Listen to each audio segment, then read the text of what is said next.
Morning, ladies and gentlemen. My name's Clifford Stone. I was a Sergeant First Class, United States Army. I had a secret clearance with nuclear assurity. I could get the clearance that I needed to do whatever it was that was necessary for me to do at the time on special operations when I was called in on those. What I'm referring to here is that I was involved in situations where we actually did recoveries of crashed saucers, for lack of a better term, debris thereof. There were bodies that were involved with some of these crashes, also some were alive. While we were doing all this, we were telling the American public there was nothing to it. We were telling the world there was nothing to it. I'd like to go into detail on some of the cases, about the nuts and bolts cases right here, but I will be available if you have any questions concerning my involvement in this. You can talk to Dr. Greer to arrange for me to get to talk to you. But the whole situation is, we've set back, we've told the American people that there's no such thing as UFOs. I've been involved where we have recovered these objects. We know them to be of extraterrestrials. In 1969, I had an event that happened to me while I was stationed at Fort Lee, Virginia. We went to Indiantown Gap, Pennsylvania. That would be my first exposure to any time that we would be recovering an unidentified flying object. When we went there, we already had people that was already in the facility. We were a backup team, which was supposed to be MBC, because there was supposed to be some nuclear materials that was on board this craft. Later on, most people involved were to be told that there was nothing on board it. It was nothing more than just a crash of one of our aircraft. I know better, because I was one of the people that approached it with a Geiger counter to get surface readings. I was the first person to go ahead and see that there were bodies on it. That would be the first of approximately 12 events. UFO crashes are not events that take place every day. They're rare. I know we're not alone in the universe. I know that the absence of evidence is not evidence of absence.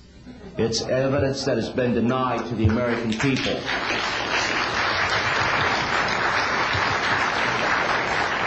I stand before you today in my almighty God, and I tell you this.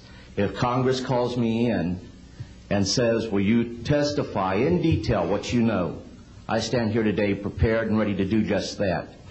Governments must never lie to the people for no reason. Thank you.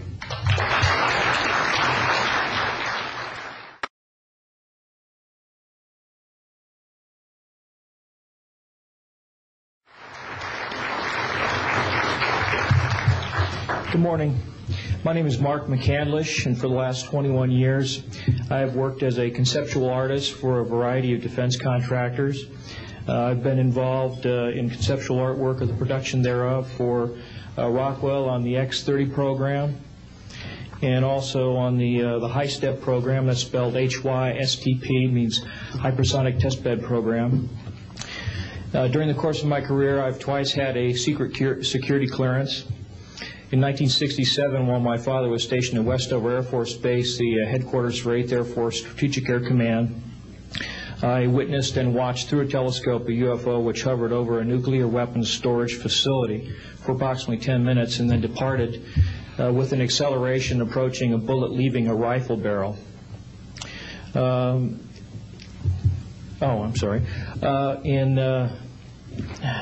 1988, in November, a college buddy of mine, an associate by the name of Brad Sorensen, informed me that he had personally witnessed 3 flying saucers at a very large hangar at Norton Air Force Base during the course of an air show that was held on Saturday, November 12, 1988. I subsequently called my congressman from that district.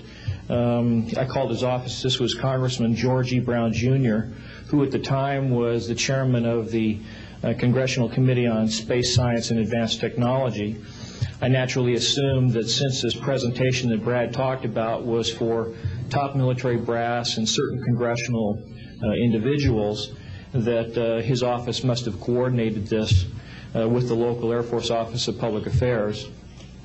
A male staff member in Congressman Brown's office not only confirmed the exhibit, but the fact that there were 3 discs at that exhibit. These discs were hovering off the floor without any visible means of support. They were referred to as alien reproduction vehicles. also nicknamed the flux liner because they used high voltage electricity. Let's see, to keep things short, this is a diagram that I made based on a sketch that Brad Sorensen did for me in rough form shortly after he had his sighting, and subsequently cleaned that drawing up and made it much more accurate. And that's the drawing that Dr. Greer is holding there now. Later on, I obtained photographs that were taken in 1967 by a military pilot, Harvey Williams, flying a C-47 for the Air Force at 12,000 feet, approximately 25 miles southwest of Provo, Utah. This particular vehicle matches the so-called ARV in all proportions and respects in terms of the detail of the shape of the craft.